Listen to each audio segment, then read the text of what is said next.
Hello and welcome. In case you've missed out on the top stories, don't worry, we've got you covered. From the world of politics to the world of sports, we'll tell you all about the top stories that made headlines and were widely discussed and debated. So let's first talk about the biggest political development this week, the sudden exit of Jagdeep Dhankar as the Vice President of India.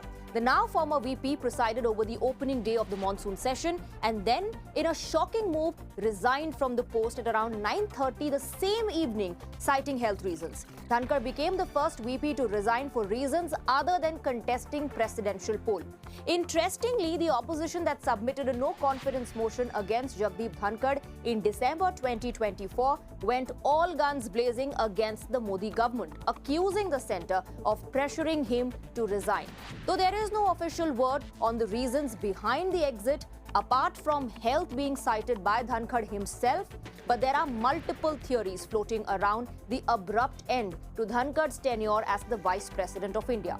Let's talk about another political development that continues throughout the week.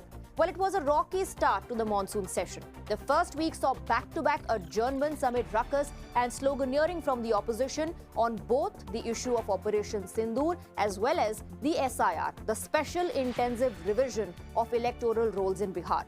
The opposition staged protest outside the parliament as a symbolic rejection of SIR. Opposition leaders were seen throwing the posters saying SIR into the dustbin.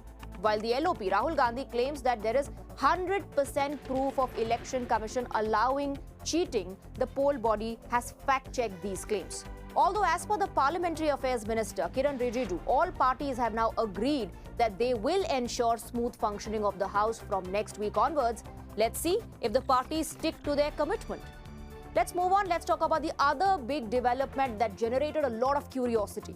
The Supreme Court came down heavily on the Enforcement Directorate while dismissing a plea by the agency challenging Karnataka High Court order quashing proceedings against Karnataka Chief Minister Siddaramaya's wife in the Muda case. The Supreme Court made some scathing oral observations against the agency. Supreme Court said, "Let political battles be fought amongst the electorates," and asked the Enforcement Directorate, "Why are you being used?" Well, the observations definitely armed the opposition, with Siddaramaiah reacting to the development, reiterating the charge that the centre misuses agencies to target the opposition.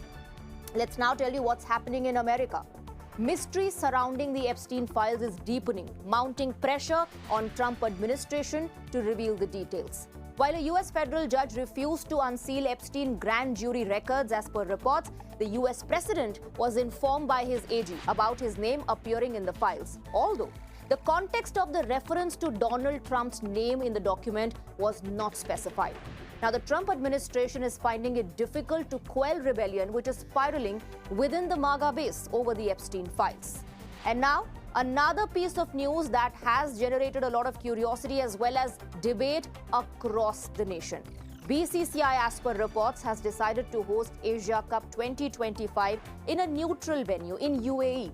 The tournament is expected to take place over the course of a fortnight in September, and as per reports, India and Pakistan are likely to be drawn into the same group for the tournament. What has also generated a lot of interest is that the Asia Cup clash in September will of course be the first time that India and Pakistan could clash on the cricket field since tension heightened between both the nations after the Pahalgam attack, with India launching Operation Sindoor on Pakistan. That's how the week looked like.